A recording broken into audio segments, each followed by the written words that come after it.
संसार के विषयों में पढ़ कर के जो अपना अहित कर लिया करता है। 5 इंद्रियां होती हैं, स्पर्शन, रसन, घ्राण, चक्षु, कर्ण। इन 5 इंद्रियों के विषयों में आसक्त व्यक्ति अपने जीवन को वर्तमान में दुखी कर लेता है और अगला भाव भी बिगाड़ लेता है। ऐसी एक कहानी है भारत देश के अंतर्गत अयोध्या नाम की नगरी में राजा विजयसेन राज्य करते थे। उनकी रानी थी जिनका नाम था विजयवती। उनके 2 पुत्र थे, जयसेन और गंधमित्र। इसमें गंधमित्र बड़ा ही कहना चाहिए आसक्त था और वह भौरे की तरह नाना प्रकार के फूलों के सूंघने में सदा मस्त रहता था, अर्थात घ्राण इंद्रिय के विषय में आसक्त था। इनके पिता विजयसेन एक दिन कुछ कारण देख करके संसार से विरक्त हो गए, तो उन्होंने एक काम किया। चूंकि धार्मिक प्रवृत्ति के बच्चे थे और स्वयं भी थे, तो उन्होंने बड़े बेटे के लिए, जिसका नाम था जयसेन, उसे राजा बना दिया और छोटे भाई जो गंधमित्र था उसे युवराज बना दिया। ये स्वाभाविक है, बड़ा राजा होता है, छोटा युवराज होता है। लेकिन गंधमित्र को राजा बनना था, उसकी महत्वाकांक्षा राजा बनने की थी, लेकिन नहीं बन पाया। यहाँ पर उन्होंने, विजयसेन ने इन दोनों को अपना अपना पद देकर के मुनिराज सागर सेन के चरणों में जाकर के मुनि दीक्षा धारण कर। एक नीति वाक्य बंधु, जो अच्छे पुरुष होते हैं उनकी धर्म की ओर स्वभाव से ही परिणति हो जाया करती है, और छोटा सा भी निमित्त मिलता है तो वह आत्मकल्याण में प्रवृत्त हो जाया करता है। ऐसे ही वह आत्मकल्याण में प्रवृत्त हो गए। जयसेन के छोटे भाई जो गंधमित्र था, उसे तो राजा बनना था। ईर्ष्यावश, महत्वाकांक्षावश, क्योंकि बंधु ईर्ष्या और महत्वाकांक्षा बहुत ही बड़े दुर्गुण हैं, जिसके कारण व्यक्ति राज्य का पद चाहता है, संसार के सुख चाहता है और अपने भाई बंधुओं के साथ भी षड्यंत्र रच करके और उनके प्राण तक हरण कर लेता है।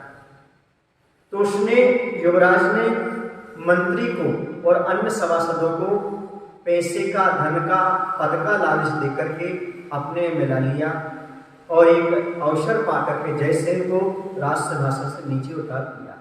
राज्य भ्रष्ट जयसेन अपने भाई के इस अन्याय से बड़ा दुखी हुआ। उसने सोचा कि देखो भाई, यदि तू मांगता, निवेदन करता विनय के साथ तो मैं तुझे राज दे देता, और मैं राज ना भी देता, शांति से आत्मकल्याण करता, पर तूने मेरे साथ षड्यंत्र रचा और वह प्रतिहिंसा में आ गया। उसने भी सोच लिया एक न एक दिन तुझे इसका दंड अवश्य देंगे, क्योंकि व्यक्ति बात को तत्काल भूल जाता है पर जीवन में हमेशा याद रखता है। और उसकी कमजोरी थी, आपको पता है, गंधमित्र की। वह फूल सूंघने का आदी था, वह मौका ही ढूंढ रहा था जयसेन अपने भाई को परास्त करने के लिए, कि वहाँ अयोध्या के पास एक सरयू नदी है।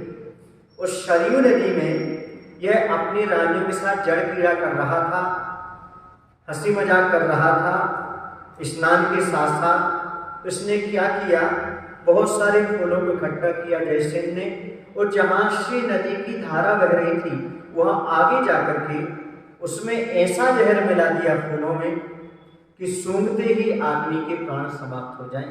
ऐसा जहर मिला करके उसने आगे धारा में फूल बहा दिए और फूल बहते बहते आए और गंधमित्र ने तत्काल उनको पकड़ा, क्योंकि वह तो आदि ही था और घ्राण इंद्रिय के विषय में आसक्त था। और जैसे उसने नासिका से वह फूल लगाए, उसका जहर अंदर गया, तत्काल उसका मरण हो गया।